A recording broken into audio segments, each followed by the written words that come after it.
নমস্কার বন্ধুরা, আজ আমি আবারও চলে এসেছি আরেকটি নতুন রেসিপি নিয়ে, রসমালাই। তো দেখুন কিভাবে বানাচ্ছি এই রসমালাই। তো প্রথমে আমি নিয়েছি ছানা। এখানে আমার 150 গ্রাম মতন ছানা আছে। তো এই ছানাটা আমি ভালো করে ম্যাশ করে নেব, হাত দিয়ে করবো, ভালো করে এটা ডলে নেব। তো তার আগে এর মধ্যে আমি দিয়ে দেবো 2 চামচ ময়দা। এটা আমার 4 চামচ। তো 2 চামচ ময়দা আমি এর মধ্যে নিয়ে নিলাম। এবার এটাকে আমি পামের সাহায্যে ম্যাশ করে নেব। দেখুন আমি কি করে করছি। যতক্ষণ না এটা স্মুথনেস আছে ততক্ষণ আমাকে এটা ম্যাশ করে যেতে হবে। এবার আমি গ্যাসটা জ্বালিয়ে দিয়েছি।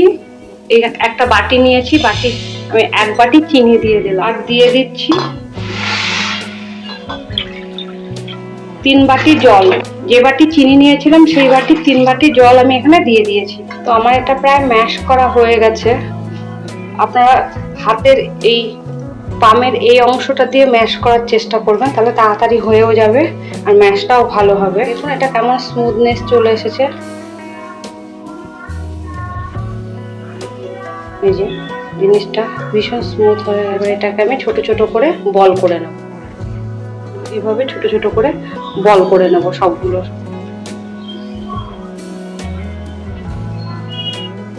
দেখুন আর একটা হয়ে গেল। এভাবে ছোট ছোট করে বল করে নেব। এবার এইভাবে আমি সবগুলো বানিয়ে নেব। আমার সব বলগুলো করা হয়ে গেছে। এখানে আমার 25টা মতন বল হয়েছে। এবার এই বলগুলো রসের মধ্যে আমি দিয়ে দেবো। যে রসটা আমি বসিয়ে দিয়েছিলাম সেই রসটা দেখুন ফুটতে লেগে গেছে। এবার আমি ফেনাগুলো একটু ফেলে দেব। এতে নোংরা থাকে চিনি।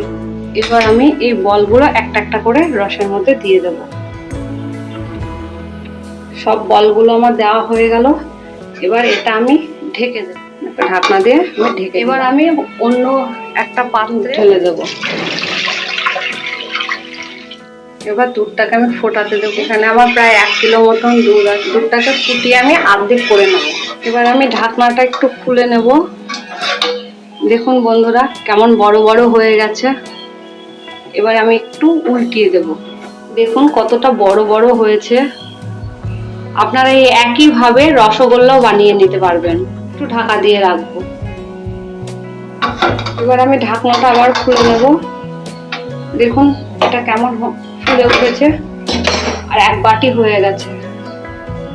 একদম পারফেক্ট হয়ে গেছে। এই দেখুন। এবার আমি গ্যাসটা অফ করে দেবো। আমি মোট 20 মিনিট এটা জাল করেছি। 20 মিনিট করলেই হয়ে যাবে।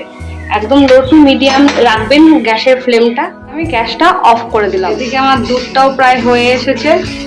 আরেকটু করতে হবে, এটাকে আরেকটু জাল করতে হবে, করে আরেকটু থিকনেস আনতে হবে। এবার আমি এর মধ্যে দিয়ে দেবো চিনি। দেখুন বন্ধুরা ক্ষীরটা আমার হয়ে গেছে। এই যে এরকম ঘন হয়ে গেছে। এবার আমি এর মধ্যে রসগোল্লাগুলো দিয়ে দেবো। এবার আমি এই রসগোল্লাগুলো দিয়ে দেব। রসগুলো চিপে চিপে দেবেন। সবগুলো আমি দিয়ে দিলাম। এবার আমি 5 মিনিট ফুটিয়ে নেব যাতে এর মধ্যে ক্ষীর ঢুকে যায়। এগুলো গুঁড়ো করে দিয়ে দেব। এবার আমি এই এলাচের গুঁড়োগুলো এর মধ্যে মিশিয়ে দেব। তো দেখুন বন্ধুরা হয়ে গেছে কেমন পারফেক্ট। আমি একটা কেটে দেখাচ্ছি কতটা সফট হয়েছে। দেখুন কতটা সফট হয়েছে, একদম পারফেক্ট হয়েছে। তো আপনারা এইভাবেই এটা বানান, বানিয়ে খান, খুব সুন্দর লাগবে। ভিডিওটা এতক্ষণ দেখার জন্য অনেক ধন্যবাদ। ভিডিওটা অনেক লাইক করুন আর শেয়ার করুন বেশি বেশি করে। আর চ্যানেলটিকে সাবস্ক্রাইব করুন যাতে আগামী ভিডিওগুলো আপনারা দেখতে পান।